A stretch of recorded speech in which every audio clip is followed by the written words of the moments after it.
Welcome to the introduction to church membership. You're just a few steps away from becoming an official member of the TMBC family. Doing this video is kind of like exercising. What you put into it is worth what you get out of it. I hope you enjoyed the video.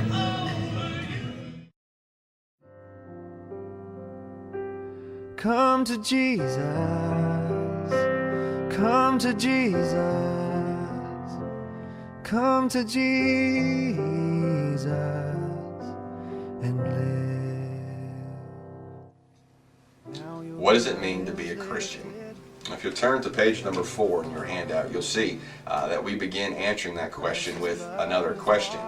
Most people live their entire lives never really knowing why they exist. They tend to fill their lives with things and the pursuit of pleasure. They tend to look at gaining prestige and power, and the whole time they miss the big point. And the big point, if you see that first blank on your page, it says, but real happiness or real contentment comes from understanding my purpose.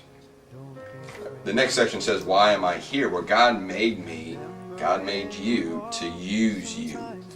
He has a plan for your life, and He's given you certain gifts and certain abilities, and He wants to use you for that. And in fact, Ephesians 1:4-5 goes all the way back before you and I ever existed. And it says, for He chose us in Christ before the creation of the world to be holy and blameless in His sight. In love, He predestined us to be adopted as His sons through Jesus Christ in accordance with His pleasure and His will. To go to point B, it says we were created to pursue a personal relationship with God and to enjoy all the rest of God's creation. This makes us special. It makes us higher than the animals. It makes us different than the animals. If you see a passage there, we were created in God's image, unlike all the rest of creation. In fact, Genesis 1, that passage down there, read with me. It says, so God created man in His own image. In the image of God, He created him, male and female. He created them. God blessed them and said to them, be fruitful and increase in number, fill the earth and subdue it, rule over the fish of the sea and the birds of the air, and over every living creature that moves on the ground. When we come to know this purpose that God has created us for, we tend to live in harmony with Him. It tends to give us certain characteristics, and the next box below lists several characteristics that we have. We have a clear conscience, we have purpose, power, and strength. It gives us life and peace, confidence, fulfillment, help with weakness, security, and even forgiveness. This is the kind of lifestyle God intends for us to live. He wants us to find the reason He put us on this earth, and it begins with understanding who He is. The problem is most people don't have this contentment. Most people don't have this sense of purpose.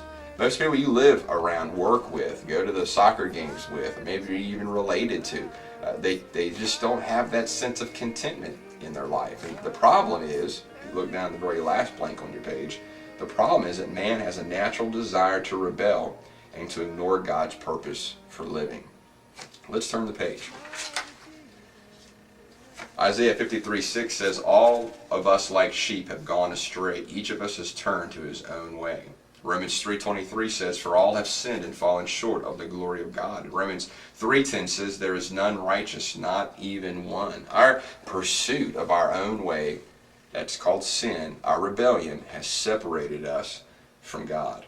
When our relationship to God is not right, it causes problems in all the other areas of our lives. Our marriage, our career, our finances. And so we live lives separated from God. We live lives without purpose or the contentment that God intended for us to have. Even when we do figure out that our deepest need is God, we come up with all sorts of excuses. You see them there. You may have even said at some point in your life one of these excuses. You say, my parents were Christians, so maybe I don't have to be one. It doesn't matter what you believe, just be sincere. I'll give you all my bad habits. I'll work real hard to be good and earn. I'll be religious and I'll go to church. The problem is that that's not the solution. Our rebellion takes a great solution to solve. God's the only one that has that solution.